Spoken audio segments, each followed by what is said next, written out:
Assalamualaikum warahmatullahi wabarakatuh.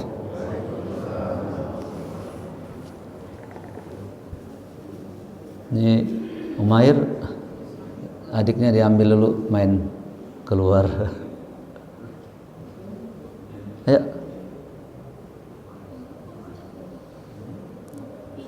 Lagi ikut sama ayahnya, ikut ke tengah juga. Alhamdulillah wassalatu wassalamu ala Rasulillah wa ala alihi wa sahbihi wa mawalah. Asyhadu an la ilaha illallah wa asyhadu anna Muhammadan abduhu wa rasuluh. Allahumma bika asbahna wa bika amsayna wa bika nahya wa bika namut wa ilaihin nusyur. Allahumma anfa'ni bima 'allamtana wa 'allimna ma yanfa'una. Rabbana zidna 'ilman nafi'a wa rizqan thayyiban wa 'amalan mutaqabbala. وقال الله تعالى في القرآن الكريم أعوذ بالله من الشيطان الرجيم ومن نعمره ننكسه في الخلق أفلا يعقلون. Allah Subhanahu wa taala berfirman, barang siapa yang Allah panjangkan usianya, maka Allah akan mengurangi bentuk kejadiannya. Allah kurangi kesehatannya, Allah kurangi fungsi ginjalnya, Allah kurangi fungsi jantung dan lain sebagainya. Tujuannya agar manusia kembali kepada Allah Subhanahu wa taala. Allahul ladzi khalaqakum min dha'f. Allah menciptakan kalian dari lemah, masa bayi, masa tidak bisa berbuat. Tsumma ja'ala min ba'di dha'fin quwwatan. Setelah Allah Subhanahu wa taala melemahkan kita, Allah mengkuatkan fisik kita dengan keremajaan, kedewasaan. Tsumma ja'ala min ba'di quwwatin dha'fan. Satu ketika nanti kita akan lemah. Anak kita akan menopang badan kita. Wa syaibatan, dan beruban. Yakhluqu ma yasha. Allah menciptakan apa yang Dia kehendaki. Semoga semakin panjang usia semakin soleh, akhlak kita semakin baik. Yang tak perlu jangan lakukan. Kita harus berpikir panjang. Jangan sampai perbuatan kita merusak amal-amal yang kita lakukan. Ya, jangan sampai mulut kita menggunjing, tingkah laku akhlak kita menggerogoti dan merusak amal yang sudah kita tata dengan rapi. Semoga Allah Subhanahu wa taala memberkahi usia kita dan Allah Subhanahu wa taala menerima amal soleh kita. Amin ya rabbal alamin. Ini materi pernah saya sampaikan, tapi perlu saya ulang untuk kedua kali karena saya banyak menemukan ini. Ya. Dan kita akan beri penekanan nanti, yaitu saya mengulangi tentang golongan solat seperti hewan ini. Ya, seperti binatang ini harus diwanti-wanti. Jangan ibadahnya seperti hewan. Ada beberapa hewan yang Nabi jelaskan 1, 2, 3, 4, 5, 6 ya, 6 hewan. Nanti bentuknya hewannya apa saja akan kita jelaskan. Kenapa dilarang? Ya karena seperti binatang, kita dilarang menyerupai 3 hal.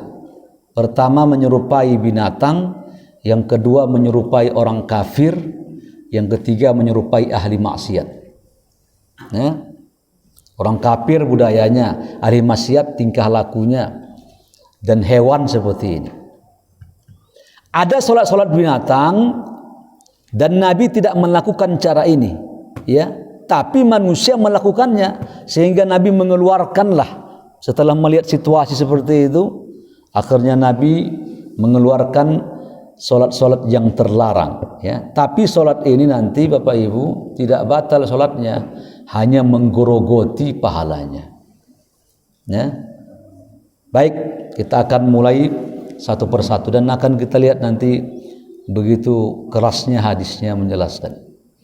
Yang pertama kata Nabi, solat mematuk-matuk seperti ayam atau burung gagak.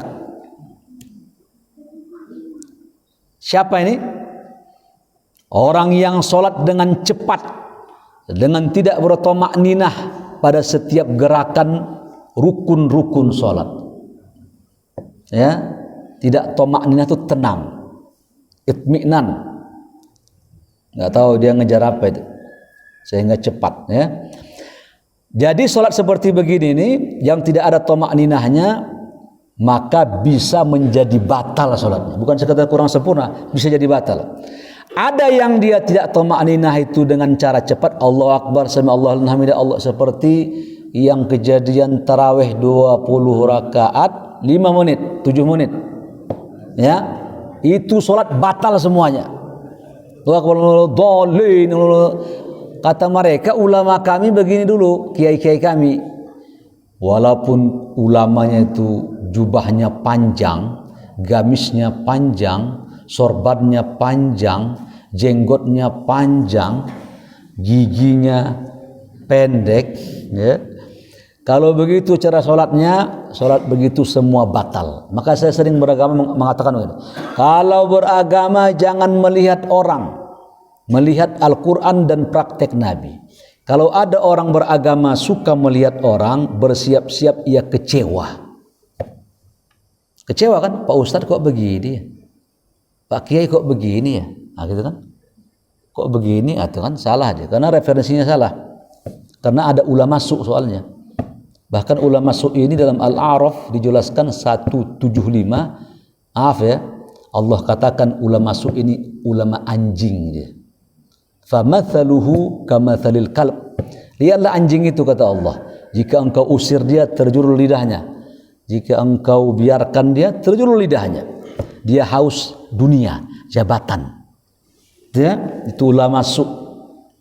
Makanya lihat nabinya. Ya, jangan lihat Masjidil Haram juga. Masjidil Haram juga begini, jangan.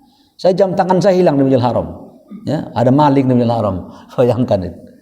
Ada joki-joki. Nah, mau Hajar Aswad bayar sama saya. Ya, tahulah saya itu ya. Mukimin bayar. Oh, ada begitu transaksi di Ka'bah di rumah Tuhan. Ya, keliru. Baik, jadi melihat Nabi barulah benar. Selama Bapak nanti melihat orang ini kan bisa salah. Dulu seorang ulama itu saya pingin seperti hafalan Imam Az-Zahabi. Lihatnya ulama besar ini hebat hafalannya. Setelah Allah anugerahkan dia hafalan Imam Az-Zahabi dengan hebatnya Imam Az-Zahabi dengan hadisnya, ternyata Imam Az-Zahabi hafalannya buruk juga. Salah kan? Salah doa deh. Ya. Sudah? Karena yang tahu baik buruk itu kita sendiri. Kita lihat dulu hadisnya satu persatu. Kita lihat hadisnya ya. Nah ini kelihatan nggak? Kecil ya. Saya juga udah redup melihat ini. Baik. Rasulullah sallallahu alaihi wasallam, ada seorang sahabat, Nabi Muhammad duduk-duduk di masjid. Begitu duduk, ya, tiba-tiba ada orang masuk. Kata siapa ini? Abi Abdullah Al-Asy'ari. Ada pria masuk lalu salat. Lalu dia faja'ala yarka' wa yankur. Dia ruku seperti mematuk-matuk. Allah Akbar. Fi sujudihi, ruku dan sujud seperti mematuk ayam. Faqala Nabi mengatakan, "Atarawna hadza? Apakah kalian melihat orang ini salat?" Tentu jawabannya iya kan? Kata Nabi, "Man mata ala hadza, barang siapa yang mati dengan kondisi salat begini, mata ala ghairi millati Muhammad." Dia mati di luar ajaran Nabi. Mati di luar ajaran Nabi, berarti murtad. Innama mathalul ladzi yarka'. Dia ini salat ruku wa yankur, mematuk-matuk fi sujud. Dalam sujudnya, kal ja'i la yu'kal. Orang begini laksana orang yang makan banyak tak kenyang-kenyang. Ya, illa tamrah wa tamrataini. Disebabkan dia makan satu korma atau 2 butir korma. Sudah ya, itu pertama ya. Jadi ancamannya walaupun dia sholat, ibu bapak jangan katakan setiap orang sholat itu benar. Jangan dikatakan pasti soleh. Ada orang sholat itu demi dunia, demi setan pun ada. Saya di Mesir itu ikut, waktu itu ada penampilan debus.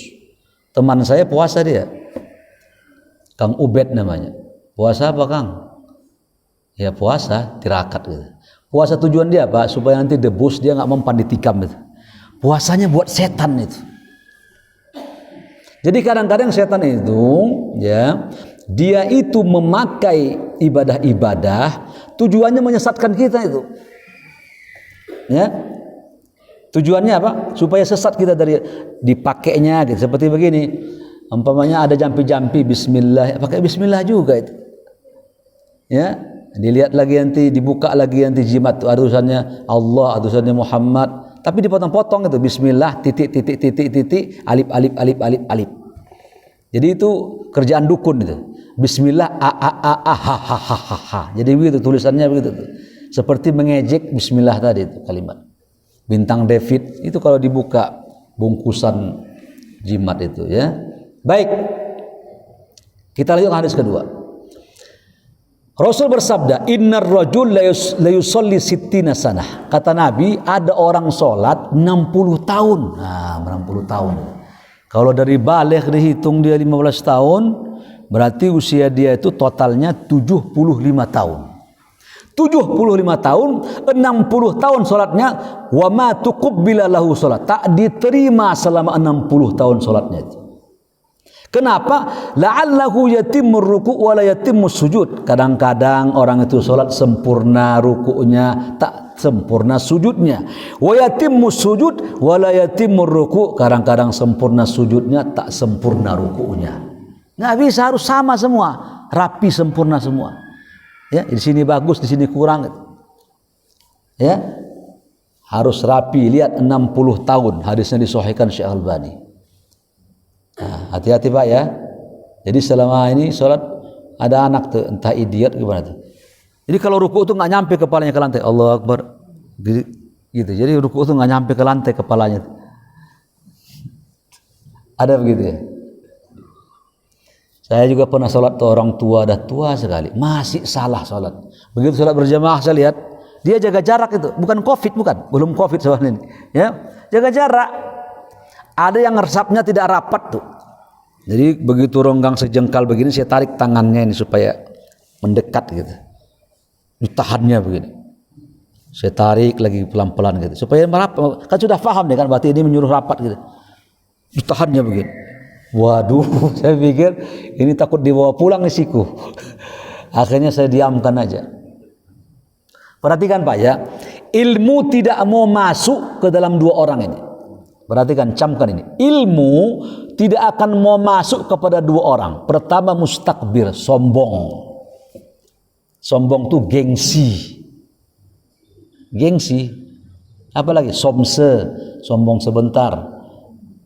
Sombong sekali. Ya. Yang kedua, ilmu tidak mau masuk kepada mustahyin. Pemalu. Malu, dia nggak bertanya dia. Tapi tak terjawab apa yang ingin dia tanya, itu pulanglah dia. Tidurlah dia dengan pertanyaan yang di kepalanya yang tak terjawab itu.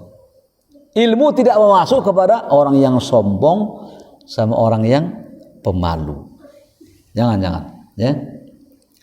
Baik. 60 tahun. Kita lanjutkan lagi. Aswa'un nas-sarqah. Sebaik-baik, seburuk-buruk manusia kata Nabi maling. Tahu maling? Malam-malam keliling. Seburuk-buruk manusia kata Nabi maling. Alladzi yusraq min shalah, tapi malingnya maling dalam salat. Seburuk-buruk maling, maling yang malingnya dalam salat. Qalu ya Rasulullah.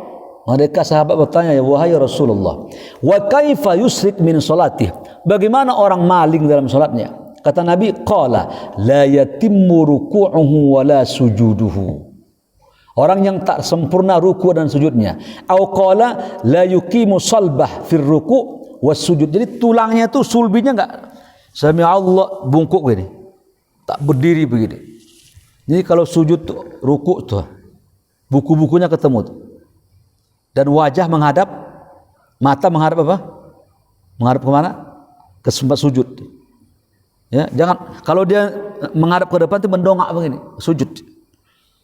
Sami Allahu liman hamidah, lurus. Ketemu tulang-tulang buku-bukunya.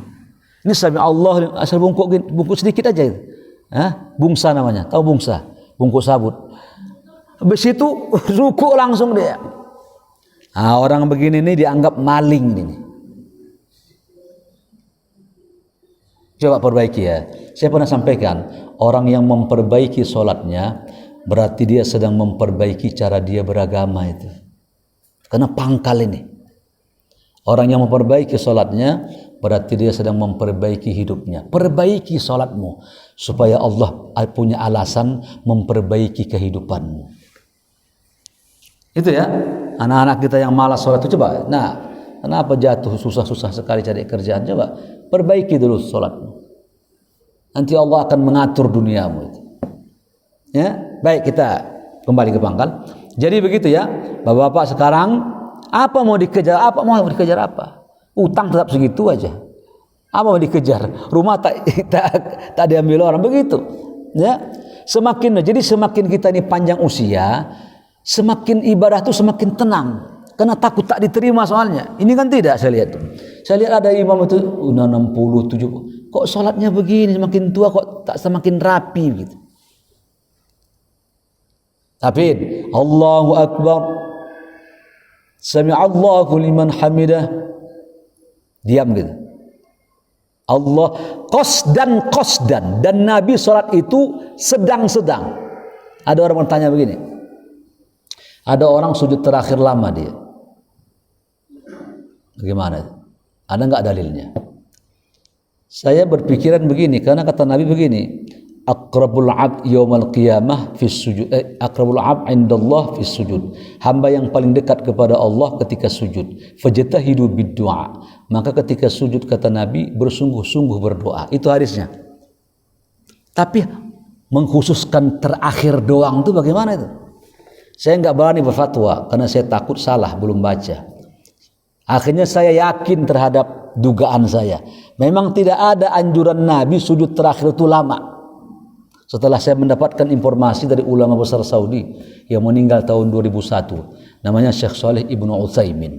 Kata dia tidak ada hadis dari Nabi bahwa orang itu harus sujud terakhir lama. Karena salat Nabi itu qasdan, sedang, ruku sedang, gerakannya lamanya sedang. Kecuali kalau baca Fatihah, baca ayat ya, sedang. Tapi kata beliau, hadza min amrin khafif. Ini perkara receh, perkara ringan. Jangan dianggap sebuah permasalahan besar. Artinya begini, setiap kali sujud berdoa sama Allah. Di rakaat pertama boleh, di rakaat kedua boleh, di rakaat ketiga boleh. Kenapa harus ditumpuk di akhir? Bukan tak boleh aja ya. Perhatikan ya. Bukan tidak boleh, boleh ya, tapi jangan menjadi kekhususan yang menjadi keharusan. Kalau enggak begitu salah, enggak benar. Kalau enggak lama terakhir kurang tepat. Ya, enggak begitu. Setiap kali sujud minta ke Tuhan. Dan itu lebih lapang bagi kita minta apa aja, kan? Pada ditumpuk dia sedikit atau takut kita keburu salam imamnya kan? Ya, baik. Itu ya. Jadi salat yang pertama, jika kita sholat seperti apa tadi? Seperti mematuk-matuk ayam tadi. Nah, hadis lain mengatakan ghurab, burung gagak. Rubah sekarang ya, tenang aja. Allah, buku-buku tuh. Jangan mengangkat tangan itu tanggung. Saya tadi melirik, saya nggak usah sebut namanya.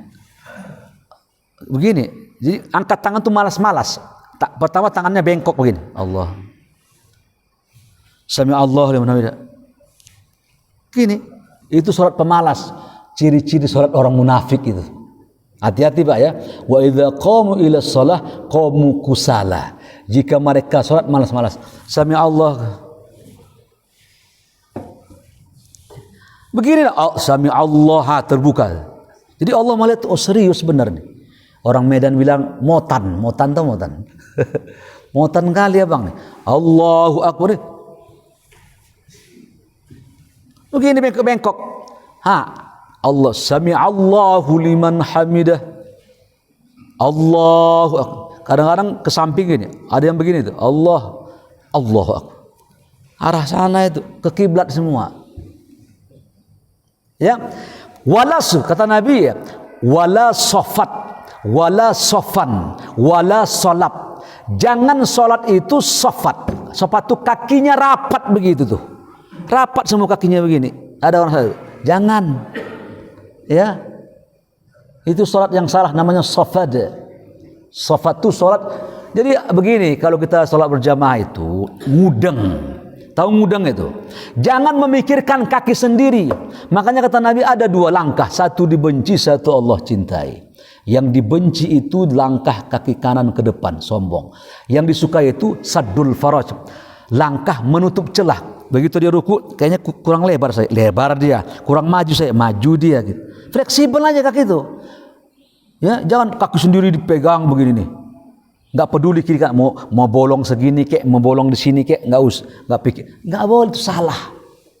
Enggak benar itu. Gerakan itu Allah cinta. Menutup celah, menggeser-geser ketika saf, Allah sayang dan suka gerakan itu. Pasti pahalanya berlimpah karena Allah sukain kan. Itu ya. Wala sofan. Jangan juga sholat nanti sofan. Ya. Sholat yang dia itu ketika dia sholatnya, tunggu dulu, kita lihat dulu sholat tuh. Sholat tuh begini, seperti orang sholat tangannya begini tuh, Allah Akbar. Seperti sholat itu kan solib. Solib itu artinya disalib, begini ya. Jadi kayak begini, Allah Akbar. Gini, ada yang di sini, Allah Akbar. Di sini, ada yang di sini, Allah Akbar. Ada di atas, Allahu Akbar. Semua salah itu. Yang benar itu 2. Mau mazhab Syafi'i, mau Ahmad bin Hanbal silakan. Di kuping, Allahu Akbar. Di bahu, Allahu Akbar. Ya, kuping, 2 boleh ini. Bukan di sini di perutnya Allah Akbar, pinggangnya, atau Allahu Akbar, atau seperti salib Allahu Akbar. Ya, itu diperhatikan itu ya. Coba gerakan-gerakan itu diperbaiki. Ya, perbaiki sholatmu supaya Allah memperbaiki hidupmu. Sofat, solab, solan, sofan. Sofat. Baik ya, itu ya harus diperhatikan ketika sholat. Baik, thama'ninah, harus ada diamnya, tenangnya. Baik. Nanyanya habis saja ya. Habis materi ya. Ya. Nanti ya, simpan dulu. Simpan dulu ya, saya habisin dulu supaya saya mengejar waktunya nih. Yang kedua, Ibu, Bapak, sholat seperti musang. Bagaimana musang itu? Menoleh seperti musang hingga melihat ekornya. Ya, perhatikan. Yang benar salam itu dulu. Yang benar salam itu Assalamualaikum warahmatullah. Assalamualaikum warahmatullah. Ada orang salam itu 2 tipe yang salah. Pertama, dia tak dibongkarnya. Assalamualaikum. Mungkin di sini asam urat lagi naik. Habis makan itu usus kamu berayam. Assalamualaikum. Tegang di sini. Yang kedua, ada hal di tengah. Assalamualaikum. Kata Nabi, yamin wa yusra, kanan kiri. Assalamualaikum, sampai engkau melihat temanmu, kata Nabi. Assalamualaikum warahmatullah. Assalamualaikum warahmatullah. Kanan kiri, enggak ada di tengah. Nabi enggak menjelaskan itu. Kanan kiri. Entah dari mana datang begitu tiba, atau gitu. Mungkin sekalian kretak bunyi kali. Ya, itu adik-adik yang remaja dengar ini. Nah, ada remaja sih ngaji ini. Remaja itu harus tahu agamanya dia. Ya, kenapa? Itu kejadian perempuan pada hamil ratusan, hampir 500 di Ponorogo itu. Hamil mereka semua, la haula wala quwwata. 500 perempuan bunting semua minta izin kawin. Berzina anak-anak itu. Karena mengaji nggak belajar agama, ya. Coba. Ini anak muda harus mengaji, harus datang itu. Suruh itu. Bapak punya harta 2. Benda mati, mobil, kendaraan, benda hidup anak itu. Tempeleng itu. Kalau bandel dia. Ngaji kamu. Salat masjid, jangan dibiarkan tidur. Kalau bapak umpamanya tidur anak jam 1, tiba-tiba jam 2 kebakaran rumah. Bapak bangunkan nggak itu? Kebakaran, bangunkan anak itu? Hah? Halo, bangunkan kan? Kenapa subuh tak dibangunkan? Lebih takut api dunia daripada api neraka itu. Padahal 70 lebih panas api neraka daripada satu api dunia. Ya, jangan. Soalnya kalau kita nggak mendidik kita soleh ibu bapak, anak kita berantakan, kita bisa ditarik mereka ke api neraka itu. Makanya kalimat ayatnya ku anfusakum wa ahlikum, jaga dirimu dan keluargamu. Cuma dua itu. Karena anak itu bisa ditariknya ke api. Anak tak berjilbab, kemana-mana orang melihat rambutnya, pahanya, ininya. Ibu sholat bapak dapat paha dosa jariah itu. Begitu orang melihat badannya, auratnya, bapak sholat ibadah gitu, masuk dosa itu. Karena anak dibiarin terbuka auratnya. Begitu ya, hati-hati, perbaiki keluarga itu bagian dari kita. Kecuali kalau dinasihati bandel ya. Baik, kita kembali kepada musang. Musang itu dia melihat ke belakang. Assalamualaikum warahmatullahi wabarakatuh. Mungkin tadi dia bareng sama Mas Bejo sambil ngelihat temannya masih ada nggak? Ya, itu musang ya. Kalau bergerak ini bisa batal. Nah, karena nggak mengarah kiblat. Kalau begini masih mengatakan tak batal tapi tercela ya. Tapi kalau sudah bidang ini arah kiblatnya nggak mengarah kiblat bagian badannya. Ya, makanya hati-hati. Juga tidak boleh sholat bunyi-bunyi tangan, ketek ketek ketek. Syu'bah sholatnya begitu, ketek ketek. Yang Imam Ibnu Abbas, habis sholat kurang ngajar kau. Kenapa? Sholat Allah sedang memandang kita, engkau bunyikan tangan-tanganmu, ketek tek tek tak tak tak. Ya, bayangkan itu ya. Ada nggak di sini begitu? Jangan lakukan lagi itu. Ya, bunyi-bunyikan tangan itu. Saya anak muda saya tek tek tek tek tek, semua tangan tuh, kaki tek tek 10 bisa pula kaki itu diginikan ya, bunyi semua, gigi juga tak patah ya. Baik, itu ya, kita lihat dulu hadisnya. Kata Nabi waltifatin katilfat sa'alab, ujung hadis saja saya baca ya, dan janganlah menoleh seperti menolehnya musang. Hadis ini dihasankan oleh Syekh Albani dalam kitab Sahih At-Targhib. Hadis riwayat Imam Ahmad. Ya, jangan sholat mata kemana-mana begitu. Ini ancamannya nih. La yazalullah mukbilan 'alal 'abd. Allah itu kalau sholat kita Pak, Allah sedang memandang kita itu. Itulah yang mengatakan tadi ihsan tadi, engkau sembah Allah seolah-olah dia melihatmu. Kalau kau tak melihatnya, yakinlah Allah sedang melotot ke depanmu itu. Apa buktinya Pak? Buktinya ketika kita ibadah, sholat, baca Fatihah, Allah jawab.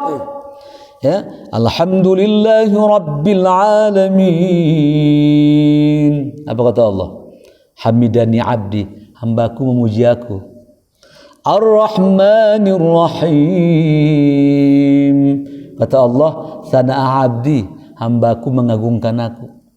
Maliki yaumiddin, majadani abdi, hambaku mengangkat aku. Iyyaka na'budu wa iyyaka nasta'in. Kata Allah, hadza laisa baini wa baini abdi wa bil abdi mas'al. Ini antara aku dan hambaku, apa yang hambaku minta aku kasih.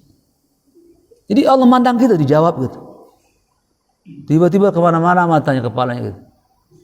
Bahkan ada ancaman ya. Nah, mana nih? Hadis yang lain ya. Barang siapa dia sholat suka mata-matanya ke langit-langit gitu, nanti Allah tidak mengembalikan pandangannya. Bisa dua kondisi, buta atau juling. Kalau terlalu sering. Nauzubillah ya. Hati-hati ancaman itu. Ala wa huwa fi ma lam yaltafit. Allah akan selalu memandang seorang hamba sholat selama hamba itu konsentrasi sholat. Tapi jika dia berpaling, begitu dia berpaling ini, Allah pun berpaling dari dia. Ya, gitu ya. Bapak kalau sholat Pak, supaya mengagungkan Tuhan. Ketika kita mulai takbir itu, Allah sedang di hadapan kita itu. Buat perasaan itu, Allah sedang memandang kita itu supaya konsentrasi, nggak bergaruk-garuk gitu loh, nggak tingkah laku tak malas-malas gitu. Konsentrasi itu harus ada, bahwa Tuhan sedang memandang kita supaya kita sholatnya lebih khusyuk. Ya, itu harus diperhatikan ya. Baik, yang berikutnya sholat seperti onta. Idza sajada ahadukum, jika kalian sujud, fala yabruk kama yabrukul ba'ir, janganlah merendah turun seperti onta.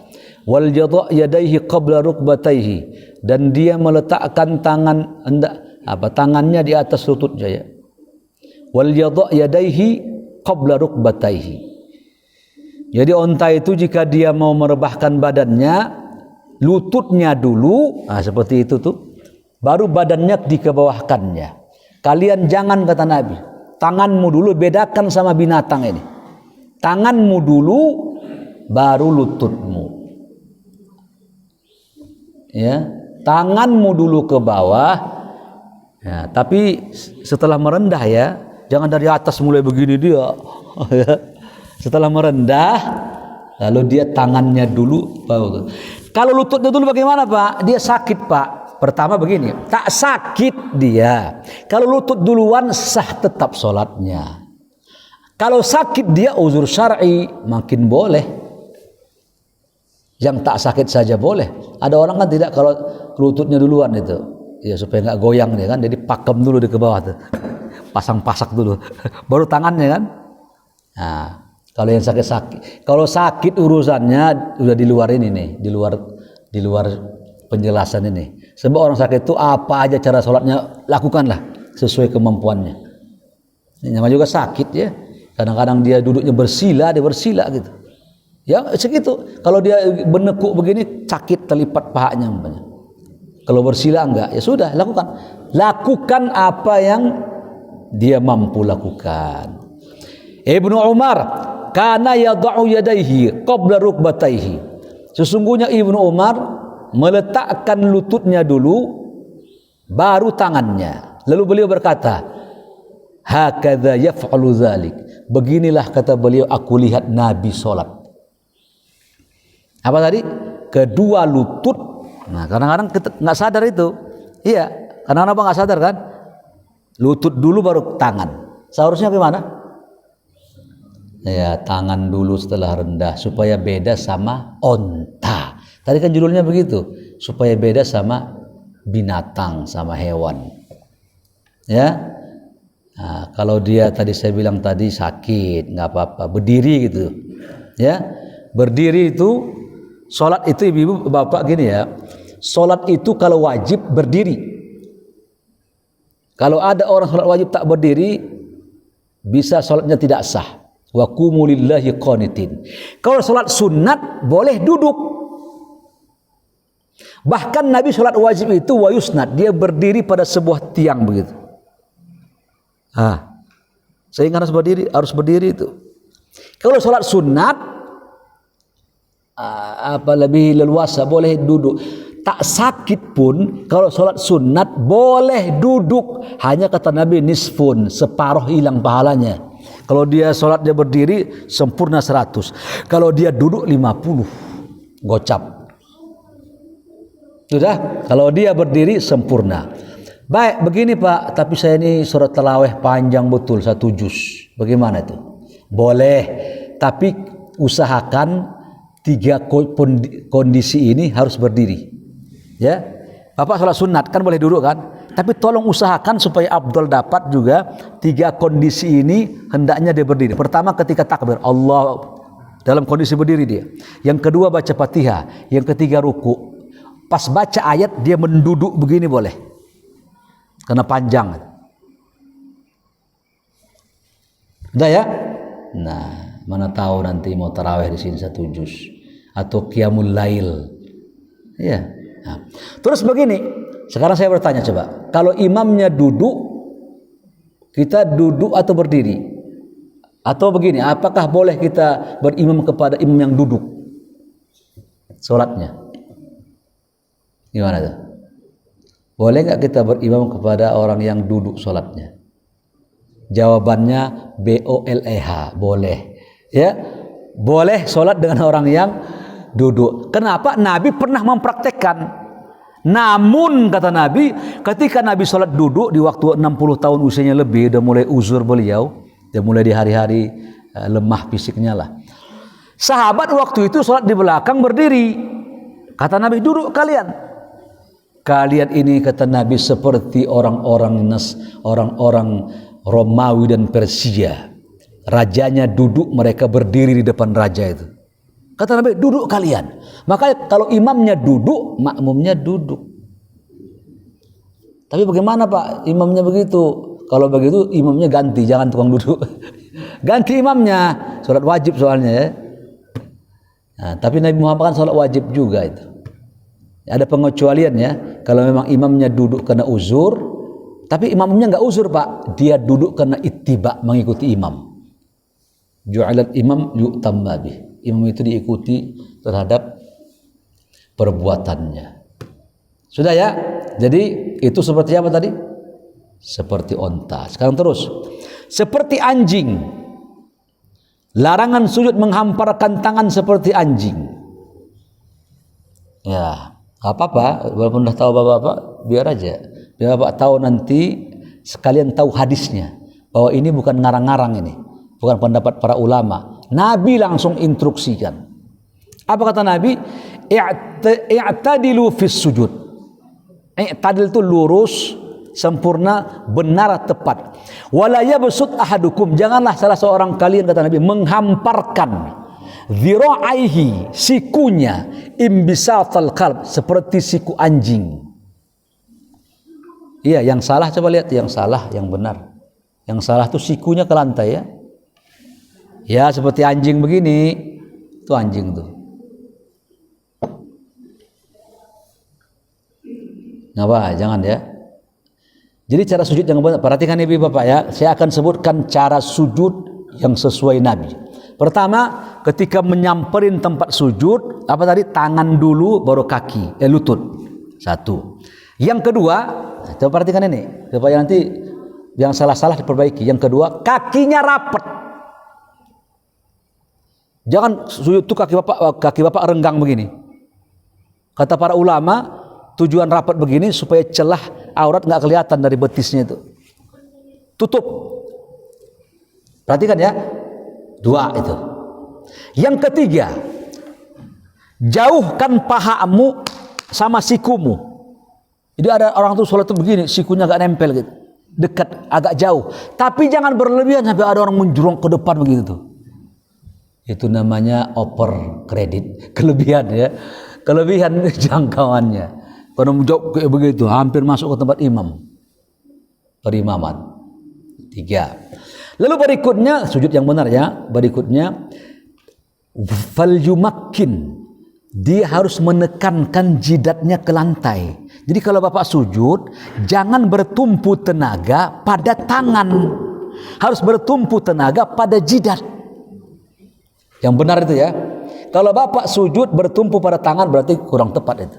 Harus pada jidat. Kata Nabi falyumakkin.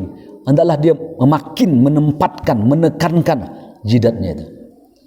Dan itu dalam ilmu neurologi menyebabkan orang menjadi sehat. Dan itu menyebabkan juga jidat menjadi agak tertekan, ada hitamnya gitu. Bukan dibuat-buat. Ya, memang begitu. Kecuali gesek-gesek begitu baru. Ibu-ibu itu kapalan. Ada kalau orang kapalan ini wajar itu kapalan. Min atharis sujud, bekas sujud. Ya, bekas sujud itu dua, bisa yang kelihatan, bisa tingkah lakunya ya. Jangan katakan itu maknanya bukan bekas sujud. Bisa juga dua-duanya. Karena Nabi mengatakan nanti di akhirat orang itu ditimbang amal perbuatan dia tiga itu. Pertama pahalanya ditimbang. Yang kedua amalnya ditimbang. Yang ketiga badannya ditimbang.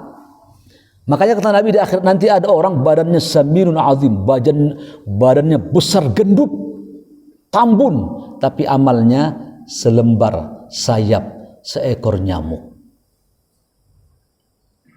Jadi bekas sujud itu dua, bisa dia artinya setelah sujud dia tukang ibadah akhlaknya bagus, bisa juga memang berbekas di sini. Kata Nabi atharoni, ada dua bekas yang Allah cintai. Pertama bekas perang fisabilillah, debu, ikatan, tambatan, onta segala macam. Kalau dia perang pakai tembak, pakai peluru, pakai bom, ada bekas-bekas serpihan membela agama Allah. Yang kedua kata Nabi Allah suka bekas-bekas ibadah. Di sini lecet, sini lecet dengkulnya, sini ya. bekas-bekas gitu. Allah suka bekas-bekas ibadah itu. Jangan dianggap sesuatu ini ya. Jangan dibuat-buat, alami aja. Berikutnya larangan sholat seperti keledai. Keledai itu apa? Melomba imam. Ini sudah pernah saya jelaskan. Perhatikan ini ya, saya ulangi. Perhatikan sholat berjamaah itu. Pertama, batal sholatnya, jamaahnya batal. Dengan dua ketentuan, imam belum mengucapkan Allahu Akbar dan belum bergerak, tiba-tiba bergerak dia. Alaihissallahu biahkamil hakimin. Di belakang, tuh, batal langsung jamaahnya. Walaupun setelahnya nanti dia bareng lagi, udah batal itu. Satu. Yang kedua, boleh. Nah, dua ini boleh. Bareng sama imamnya. Allah, sami Allah, sami Allah. Jadi imam itu dibarengin sama dia. Namanya berjamaah kan yang di luar imam dulu baru kita nyusul. Kalau berjamaah tuh kalau bareng ya bukan berjamaah namanya. Ya bareng aja begitu. Sudah. Inilah kata Imam An-Nawawi min fi'lil qabih, perilaku buruk makmum suka bareng-bareng sama imam. Dan ini sering terjadi pada jamaah. Saya lihat itu. Wah, yang afdal ketiga. Selesaikan dia bergerak dan ucapan bar. Allahu Akbar baru bergerak. Jelas itu? Pak, bagaimana barnya nih? Panjang atau pendek? Nah, gini nih. Jadi ada orang Arab itu Pak, kalau dia panjang itu ketika duduk tahiyat gitu. Allahu Akbar. Berarti itu duduk itu. Kalau dia mau ke bawah, dari atas ke bawah, Allahu Akbar. Pendek aja, Allahu Akbar. Naik ke atas, Allahu Akbar. Kita yang panjang yang mana? Kita, Indonesia. Yang panjang mana? Yang kita mau ke atas ke bawah kan, Allahu Akbar. Kalau duduk dia, Allah pendek aja, Allahu Akbar. Baik. Yang sesuai dengan pendapat para ulama Indonesia atau ala Indonesia atau ala Arab. Atau ala lalong ya, yang sesuai dengan Indonesia, dengan para ulama kata Imam Nawawi, Indonesia itu. Kenapa? Jangan sempat engkau bergerak kosong dari zikir. Jadi kalau dia ke bawah, kalau pendek Allahu Akbar, Allahu Akbarnya udah habis, badannya belum selesai ke lantai itu. Allahu Akbar masih bergerak gitu. Kita tidak Allahu Akbar. Ada zikirnya, ada gerakannya bareng. Itu yang utama kata Imam Nawawi. Berarti versi Indonesia yang benar ya. Ya. Indonesia ini luar biasa. Peci hitam itu. Bapak sulit nanti menemukan Nabi itu pakai sorban warna putih. Saya lihat replika di Turki itu. Putih, hitam baru gagah itu. Kayak film Umar itu. Hitam, putih, hitam. Nampak kalau hitam, putih nyaru aja sudah. Ternyata itu inspirasi peci Indonesia warna hitam. Karena dalam hadis Imam Bukhari sulit kita menemukan Nabi bersorban warna putih, rata-rata hitam. Tapi tiba-tiba peci hitam ini dipakai si Ahok pula, Haritanu, ya, Luhut Panjaitan. Jadi kalau sudah banyak nanti perempuan berkerudung, orang-orang non Muslim berpeci, itu tandanya pilpres sudah dekat itu. Ya, begitu aja nandainnya. Berarti presiden udah mulai dekat. Kalau sudah banyak peci-peci, kerudung-kerudung gitu ya, masuk masjid, ngasih sumbangan, sarung wadimor, berarti pilpres sudah mulai dekat. Baik, terakhir, nanti ibu bertanya yang apa? Dulu. Salat seperti kuda. Assalamualaikum warahmatullahi, tangan terbuka begini. Di zaman Nabi terjadi tuh. Nabi larang. Assalamualaikum biasa saja, nggak usah terbuka begini, terbuka. Mungkin anggapan dia begini. Terbuka pintu sorga, tertutup neraka. Satu kesalahan. Yang kedua ada doanya. Assalamualaikum pintu kanan, berarti sorga. Allahumma inni as'alukal jannah. Ke kiri, nar. Dugaan dalam amal tak boleh. Itu menduga Anda itu. Beragama itu harus tauqifi. Makanya para ulama melarang sebaiknya ketika mengucapkan salawat jangan pakai sayyidina. Ketika sholat ya, asyhadu an la ilaha Allahumma shalli ala sayyidina. Jangan pakai sayyidina. Karena Nabi mengajarkan tak begitu. Allahumma sholli ala Muhammad wa ala ali Muhammad. Tapi kalau di luar sholat, boleh Bapak mengucapkan Allahumma sholli ala Sayyidina. Asal dia bersifat ibadah tauqifi, yang begitu dari Nabi, begitu kita. Makanya Bapak nggak bisa azan begini. Asyhadu anna Sayyidina Muhammad Rasulullah. Nggak ada kan Sayyidinanya. Karena tauqifi. Ini ibadah yang murni. Jangan ngotak-atik. Ya. Salah ini nggak ada, ke surga ke neraka nggak ada. Assalamualaikum warahmatullah, assalamualaikum warahmatullah, selesai. Silakan Ibu bertanya tadi, masih ingat nggak pertanyaannya? Saya langsung aja, nggak apa-apa ya, moderator ya. Nah. Ada mic-nya, ini nih,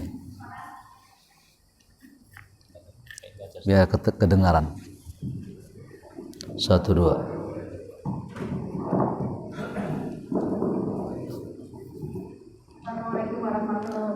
Waalaikumsalam warahmatullahi wabarakatuh. Ini mau nanya soal kalau wanita sholat waktu berdiri, apakah sama dengan bapak-bapak yang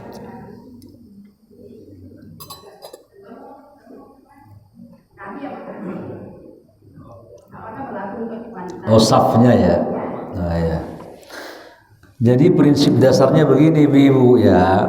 Kata Nabi, "Shallu kama ra'aitumuni usolli." Salatlah kalian, kata Nabi, sebagaimana kalian lihat saya salat. Jadi salat laki perempuan sama. Makanya ada perempuan kalau sujud tangannya dikuncupkannya begini. Padahal kata Nabi dibuka begini tangan sujud. Sampai kata Nabi seolah-olah benda bisa masuk ke sini nih, benda, bola kecil atau apa gitu. Buka. Tapi perempuan kan ditutupnya begini. Itu tujuannya apa? Dalam mazhab Syafi'i dijelaskan tujuannya untuk kesopanan. Ya nggak apa-apa. Tapi kalau ibu buka begini boleh, karena Nabi mengajarkan juga begini. Nah, termasuk dalam berjamaah sama. Ya, jadi ibu sama. Makanya ibu kalau sholat supaya nggak terbuka auratnya, mukenahnya tuh ibu dari dalam begini. Jangan terbuka Allah, terbuka mukenahnya dari dalam gitu. Allah menghadap kiblat ya di dada, kan nggak kelihatan tuh. Sini Allah Akbar. Jadi pendek aja gitu Allah gitu. Jangan Allah gitu. Kalau nggak pakai baju nampak pusernya, batal sholatnya. Jadi Allahu Akbar. Tetap selebar apa, perhatikan. Qasdan, kita tuh terbuka kaki kita itu selebar bahu kita. Perhatikan ya. Kalau sholat munfarid, tapi kalau sholat berjamaah harus fleksibel. Tapi jangan terlalu lebar begini. Kejauhan begitu dilebar begini dia sholat. Oh iya. Jangan sampai begitu. Begitu kita sudah standar normalnya, sopannya, orang itu masih berjarak juga ya sudah cukup. Jangan dikejar lagi itu. Ya, ini jadi kaki kita itu standar bahu kita. Makanya berjamaah ibu bapak, yang Nabi suruh itu dekatkan bahumu, bukan dulu kaki dikejar. Kalau kaki dikejar terjadi huruf X nanti begini. Fi. Nah, kakinya ketemu, bahunya menjauh itu. Kata Nabi, bahu dulu dekat. Wahadhu manakibakum. Kata Nabi, dekatkan bahumu ini. Kalau bahunya dekat ke temannya, otomatis kakinya mendekat itu. Tak mungkin kakinya begini, bisa jatuh dia. Bahunya ke temannya, kakinya kuncup begini. Otomatis kakinya terpasang, otomatis itu. Nah, jadi ibu, sama ya, ibu jangan bolong-bolong sholat. Dulu ada orang anak menangis kencang, teriak histeris gara-gara dilihatnya sholat taraweh, ibu-ibu itu bolong-bolong gitu. Hah? Suka ibu-ibu ini bolong-bolong, tumpuk sana gitu. Saya begitu di Tambun itu Masjid At-Taqwa. Kok saya lihat sini sap kosong. Kenapa begini saya lihat? Pas saya lihat ke atas, ternyata mereka mengincar kipas angin. Kipas angin sini. Kepanasan. Tapi nggak benar itu. Ya, nyari kipas angin. Muter-muter gitu ya. Akhirnya kosong di sini, yang tadi kipas anginnya kosong itu. Ya, pas ke atas saya lihat, oh ini penyebabnya. Nggak boleh. Ya. Kalau bapak ibu sholat, ya begitu terlambat masuk tentang imam itu. Saf pertama udah full, ambil imam. Yang datang kedua ambil sebelah kanannya tuh, kanan. Kira-kira nanti takut nanti sengat gitu kehilangan, baru ambil kiri. Tapi aturannya kanan dulu. Kira-kira 5 orang, 10 orang, 7 orang, baru ambil kiri. Kenapa? Innallaha, sesungguhnya Allah, wa malaikatahu, dan malaikatnya, yusalluna ala saffil aiman, bersolawat kepada orang yang mengincar saf kanan. Ada hadisnya soalnya. Jadi ibu jadi tetap ya, sholat laki perempuan sama. Nah, dan Nabi lihat Pak, ketika sholat ada sahabat tuh agak ke depan begini. Kata Nabi, fulan, mundurkan dadamu itu. Sampai begitu Pak. Terus begini ya. Kita kalau sholat itu, bagaimana saya jelaskan? Itu tuh. Kalau orang Arab itu saya lihat sholat ya, ujung-ujung kakinya ini garis ya, garis. Ini garis nih. Ya, ujung-ujung kakinya tuh menempel di garis-garis ini. Ternyata yang benar itu bukan begitu kata para ulama. Tumit itu di belakang garis. Ini nih garis. Berarti Bapak masuk ke dalam apa ini namanya? Nah, dalam frame ini Bapak masuk ini. Masuk ke dalam, kakinya masuk gitu. Kenapa? Yang penting tuh tumit, bukan ujungnya. Sebab kalau ujungnya, kaki orang kan beda-beda. Ada 38, ada 40, 42, ada yang lebar kayak bebek, 50. Kan macam-macam kaki orang. Kalau tumit pasti rapi dia.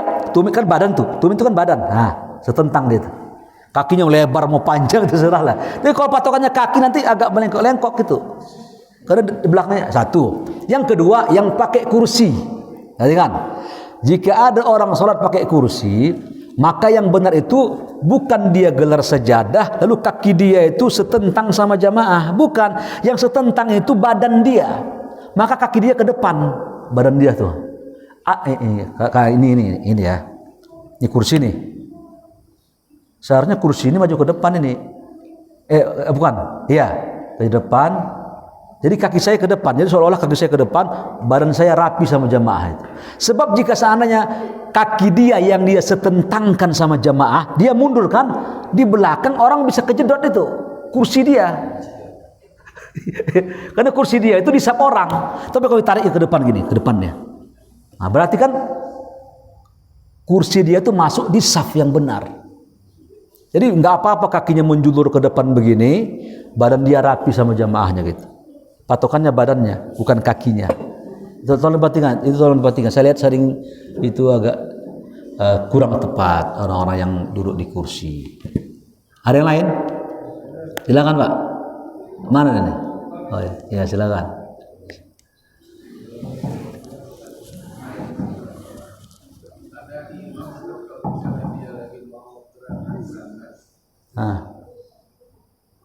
Gerakannya itu Allahu Akbar dulu di rapel dari atas Allah. Oh iya. Seperti kayak kita Baik. itu kadang ada semua rata-rata Allahu Akbar di bawah. Lagi ruku Allahu Akbar di bawah. Nah, itu gimana Ustaz? Terima kasih. Iya, bagus pertanyaannya. Dalam kitab Sifatus Shalah ya, Syekh Nasruddin meneruskan hadis Imam Bukhari. Saya lihat hadisnya Imam Bukhari 2, Abu Daud 1. Perhatikan Pak ya. Ya, ada orang sholat itu tiga-tiganya boleh. Pertama, bareng gerakan dengan omongan Allahu Akbar, bareng. Boleh kata Nabi itu. Ada hadisnya soalnya. Yang kedua, gerakan dulu. Allahu Akbar, boleh. Yang ketiga, ucapan dulu. Allahu Akbar, baru bergerak dia. Tiga-tiganya boleh. Seolah-olah Nabi mengatakan cara mana aja kamu sah sholatmu, supaya Allah itu membuat peluang banyak bagi orang agar diterima sholatnya. Jadi itu hadis Pak ya. Kenapa? Karena kadang-kadang imam tuh pas turun dia ke bawah, diam dia. Pas ke bawah, Allahu Akbar. Tujuannya apa? Supaya si makmum tak melomba dia. Karena ada ancaman tadi keledaitan ini. Nah, dia bergerak duluan. Allahu Akbar, baru makmum bergerak kan, supaya tidak sholat seperti keledai tadi. Kata Nabi, jangan sholat. Nanti Allah akan bangkitkan kalian, suka melombai imam ini, Allah bangkitkan kepala keledai, kepala binatang.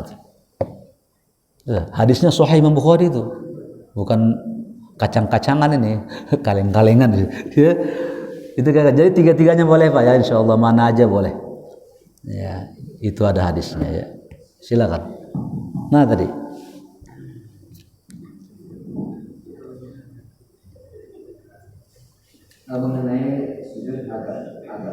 sujud ya. Itu kan ada Rasulullah mengajarkan ketika sudah di akhir sujud akan menakhir ya sujud ketika dan sholat bacaannya. Nah, jadi ketika dalam sujud itu kan Rasulullah mengajarkan untuk berdoa selain daripada bacaan sujud tadi. Itu Allahumma fir lisan ulahu bikahu wadillahu wa awallahu wa akhirahu wa alaniyatahu wa syurrahu, yang artinya Ustaz mungkin sudah memahami, saya kira memohon ampunannya ya, supaya baik dosa besar dosa kecil terlihat maupun tidak terlihat, ya kan, di awal maupun di akhir mohon ampunan kesalahan-kesalahan. Itu doa itu ketika sujud. Terus gimana tuh? Oh, bukan pertanyaan kayaknya. Oh, gitu. Iya, ini. Oh iya. Ini bukan bertanya, menambahkan, memperkaya khazanah. Terima kasih, Pak Haji. Iya. Apa? Iya. Cukup. Waalaikumsalam. Ustaz tadi Ustaz sampaikan bahwa ada cara atau yang dilarang adalah sholat dengan patok ayam. Terus pertanyaan saya mungkin kurang paham untuk menjelaskan pengertian tumaninah. Kaitan antara patok ayam dengan tumaninah seberapa jauh? Iya. Kemudian tumaninah ini bagaimana? Apakah sudah kalau sholat sendiri mungkin ya, terus kemudian kalau sholat tumaninah itu apa kita waktunya itu panjang atau pendek atau menyelesaikan sepertinya doa di antara dua sujud itu kan Robbil Fili wa Arhamni wa Sujudni. Nah itu kan kalau berimam dengan imam kalau nggak cepat itu Robbil Fili. Nah, tapi kalau kita sholat ini kan harus selesai itu. Apakah kaitan tumaninah itu adalah selesainya bacaan yang harus kita baca dalam sholat? Ya. Nah kemudian kaitan juga dengan Al-Fatihah. Ketika kita makmuman rakaat 1, rakaat 2, imam itu rata-rata cepat lama Al-Fatihahnya, sholatnya panjang. Tapi ketika rakaat 3, rakaat 4 atau sholat yang disirkan itu saya nggak ngerti apakah tumaninah karena kaitan dengan kalau Al-Fatihahnya nggak putus, artinya Al-Fatihah kita belum selesai, imam sudah sujud. Mungkin pengertian tumaninah itu gimana? Iya, jadi tumaninah itu artinya ketenangan, artinya tenang.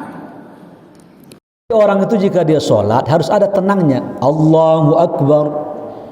Sampai mana batasannya? Tadi Bapak menjelaskan. Subhana rabbiyal azmi wa bihamdih, subhana rabbiyal azim wa bihamdih, subhana rabbiyal azim wa bihamdih. Udah cukup. Udah memadain itu. Jangan sama Allahu Akbar, subhanallah, Allahu Akbar. Jadi cepat seperti ayam begini. Allahu Akbar, tak sempurna bacaannya, tak sempurna gerakannya. Jadi kalau sudah sedikit aja udah cukup. Allahu Akbar, subhana rabbiyal azimi wa bihamdih, subhana rabbiyal, udah memadain. Jadi Nabi tak menjelaskan, Pak, tak menjelaskan berapa menit, berapa detik, itu nggak ada penjelasan. Pokoknya ada sedikit diamnya, tenangnya. Allahu Akbar. Sami'allahu liman hamidah. Nah, sebatas yang dia baca tadi, dengan sempurna, dengan tepat, dengan tenang. Ayam ini Allahu Akbar, ya, Bapak lihat video yang di itu tuh, yang tarawih itu, Allahu Akbar, Allahu Akbar, Allahu Akbar, Allahu Akbar, gitu ya. Ayam begitu, tuk cepat gitu, tuk. Jadi ada yang lama ritmenya lama, ada yang agak cepat. Cepat itu artinya sedang, Allahu Akbar. Pokoknya ada tenangnya itu. Ya. Baik itu ya. Jadi diperkirakan aja tuh, Pak ya. Yang kedua, imam, perhatikan Pak ya, kalau kita berjamaah, iyyaka na'budu wa iyyaka nasta'in, tiba-tiba imam itu ruku, maka orang yang mengerti agama dan ilmu langsung ruku. Gak usah sempurnakan. Qiraatul imam, qiraatul ma'mum, bacaan imam, bacaan makmum. Bapak sudah membaca itu, dibantu sama imam. Selesai. Jangan merasa kesel. Kenapa? Kita beragama ini bukan pakai semangat, Pak, pakai ilmu. Contohnya begini. Jangan merasa kesel nggak qobliyah ba'diyah ketika musafir. Aduh, qobliyah tak qobliyah zuhur di jamak begini. Jangan. Bapak kalau normal sholat zuhur kan pasti qobliyah pakai ba'diyah kan. Tiba-tiba musafir nggak pakai. Aduh sayang hilang. Enggak, kata Nabi, idza marad. Barang siapa yang sakit, idza maradul abd, awis safar atau safir, kana lahu ajr atau kutiba lahu, maka dituliskan baginya pahala muqiman sahihan, seperti keadaan normal. Walaupun Bapak nanti sholat di Cipularang umpamanya menjamak asar sama zuhur sama asar tak qobliyah ba'diyah, itu otomatis qobliyah ba'diyah udah dapat pahalanya. Kenapa? Karena Bapak kena uzur syar'i. Andaikan Bapak normal di Nasio ini, pasti Bapak sholat qobliyah ba'diyah. Begitu cara beragama itu. Muqiman sahihan. Hadis sahih Imam Bukhari. Nah, jadi Bapak kalau sholat jemaah kita Pak, Ibu ya, begitu nggak sempurna ikuti langsung imam. Ya, karena imam, makanya imam itu harus tahu-tahu juga. Sebab begini, ketika imam bergerak, Allahu Akbar, si makmum baru bergerak itu. Begitu saya ke atas, saya dengar imam itu berkusip, iya kena, udah iya kena abudu dia. Saya baru bismillah aja belum. Imam jangan terlalu buru-buru, harus mengerti. Sebuah barisan itu bisa berantakan, sebuah barisan yang panjang bisa berantakan, ya. Jika yang di belakang dorong-dorong, yang di depan nggak mau bergerak. Paham maksud saya? Harus saling pengertian. Berjamaah itu mengerti. Ada orang tua perhatikan, jangan terlalu cepat-cepat. Ya, supaya dia bisa juga mencapai Fatihahnya sempurna. Ya, apa yang betul itu rakaat ke-3 ke-4 itu cenderung orang cepat itu. Entah Bismillahirrahmanirrahim, Alhamdulillahirabbil alamin, Ar-Rahmanirrahim. Begitu saya baca. Kalah juga ya. Lebih cepat imamnya lagi. Memang imamnya ini kilat khusus. Ya, JNE. Baik. Itu ya kira-kira ya, cukup. Demikian, masih ada ya, silakan.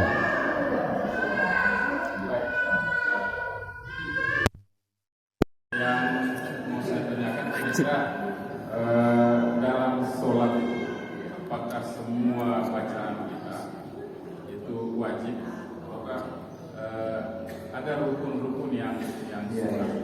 Mohon penjelasan. Dalam mazhab Syafi'i yang rukun Ya adalah Fatihah. Subhanallah, ada namanya. Jadi dalam mazhab Syafi'i itu membagi dua, ada sunnah hayat, ada sunnah ab'ad. Sunnah hayat itu sunnah yang menempel pada rukun. Allahu Akbar, saya ruku itu Subhana rabbiyal a'la. Bacaan subhana itu sunnah hayat. Nah, kalau sunnah ab'ad itu di luar itu, seperti orang yang mensunnahkan kunut kan di luar itu. Termasuk juga rakaat kedua duduk itu sunnah ab'ad. Ya, sudah. Jadi kalau ada orang langsung ketiga dia naik ke atas, udah Bapak nggak usah duduk, sujud sahwi di ujungnya nanti. Itu sunnah ab'ad, bukan rukun itu. Duduk sholat zuhur 4 rakaat, duduk yang nomor 2 itu, duduk pertama di rakaat kedua itu sunnah hayat. Jika orang terlewat, tinggalkan nggak masalah, sah sholatnya.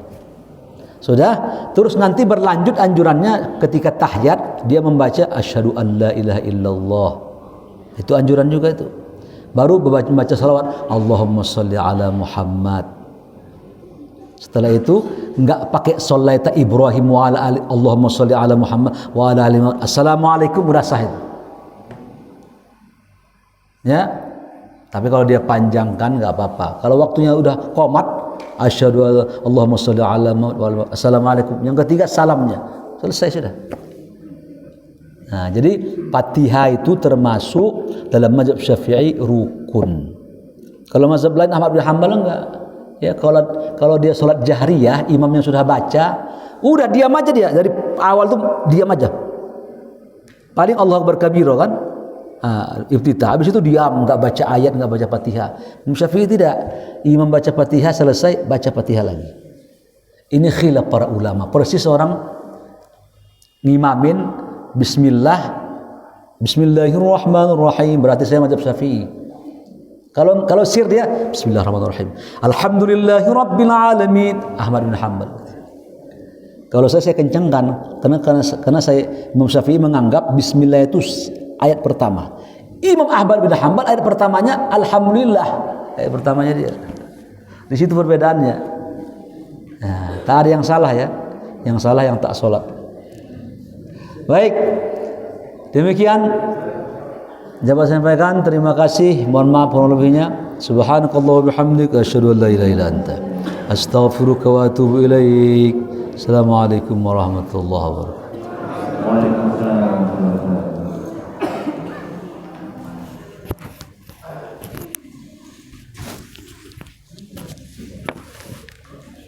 Ya. Terima kasih banget. Untuk salam. Iya.